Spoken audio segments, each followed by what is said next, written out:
গ্রামটা খুব নিস্তব্ধ হয়ে আছে। এত মেঘ হওয়ার পরও প্রচণ্ড গরম রে আজ। কি করা যায়, গ্রামের দায়িত্ব নিয়েছি আজ, চোরের যে উৎপাত হচ্ছে। আচ্ছা চল, হাঁটতে থাকি। আমরা দোকানের বটগাছটার নিচে বসব, যেন বৃষ্টি আসলো যে কোনো জায়গায় আশ্রয় নিতে পারি। এই চোরগুলা যে কোথায় থেকে আসলো। আচ্ছা দোস্ত, চল হাঁটতে থাকি আস্তে আস্তে। অনেক দিন নেই, চোরের উৎপাত ছিল না। অনেক দিন পরে তিন বন্ধু আবারও একসঙ্গে গ্রাম পাহারা দিচ্ছি। মনে হচ্ছে বটগাছটা আস্তে আস্তে দূরে সরে যাচ্ছে। হ্যাক দিলে দুই পাখি মারা হচ্ছে, মানে কলা ব্যথা হচ্ছে, রদ দেখা হচ্ছে। কারণ তিন বন্ধু দিনের বেলা তো আর একসঙ্গে হতে পারে না, রাতে তো একসঙ্গে হলাম অনেক দিন পরে। দোস্ত, দেখে পশ্চিমে আকাশে কি একটা বিদ্যুৎ চমকাচ্ছে। মনে হয় খুব শীঘ্রই বৃষ্টি আসবে। বৃষ্টি আসলেও তো আমাদের ওখানে কোনো হাত নাই, সবকিছু উপর থেকে নির্ধারণ করা। চল পা চালিয়ে হাঁটি। যদি বাহিরের কোনো চোর হয় তাহলে এই পথ দিয়েই যেতে হবে।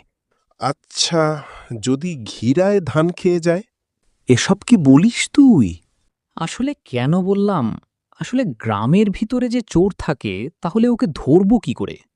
ঘর থেকে বের হবে, বের হয়ে চুরি করেই ঘরে উঠবে। তা কিন্তু মন্দ বলিস নাই, কারণ তুই দেখে ভিতর থেকে চুরি করতে জানিস, আজ বাতাসটা বড্ড ভারী হয়ে আছে, বৃষ্টির গন্ধ পাচ্ছি। বৃষ্টি আসুক ভাই, এই গরমে আর টেকা যাচ্ছে না। কিন্তু চোরগুলোর কথা ভাবলেই ভয় লাগে।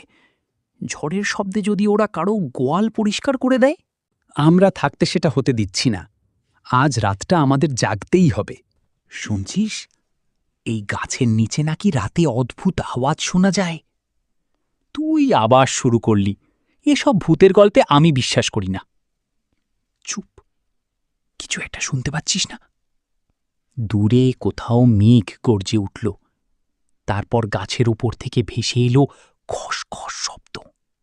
শুনছিস, এই গাছের নিচে নাকি রাতে অদ্ভুত আওয়াজ শোনা যায়।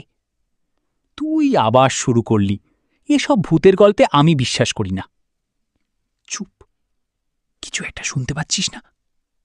দূরে কোথাও মেঘ গর্জে উঠল, তারপর গাছের উপর থেকে ভেসে এলো খস খস শব্দ। বলেছিলাম না, কিছু একটা আছে। শুভ সাহস দেখিয়ে উঠে দাঁড়াল। ও ও ও! একসাথে চিৎকার করে উঠল।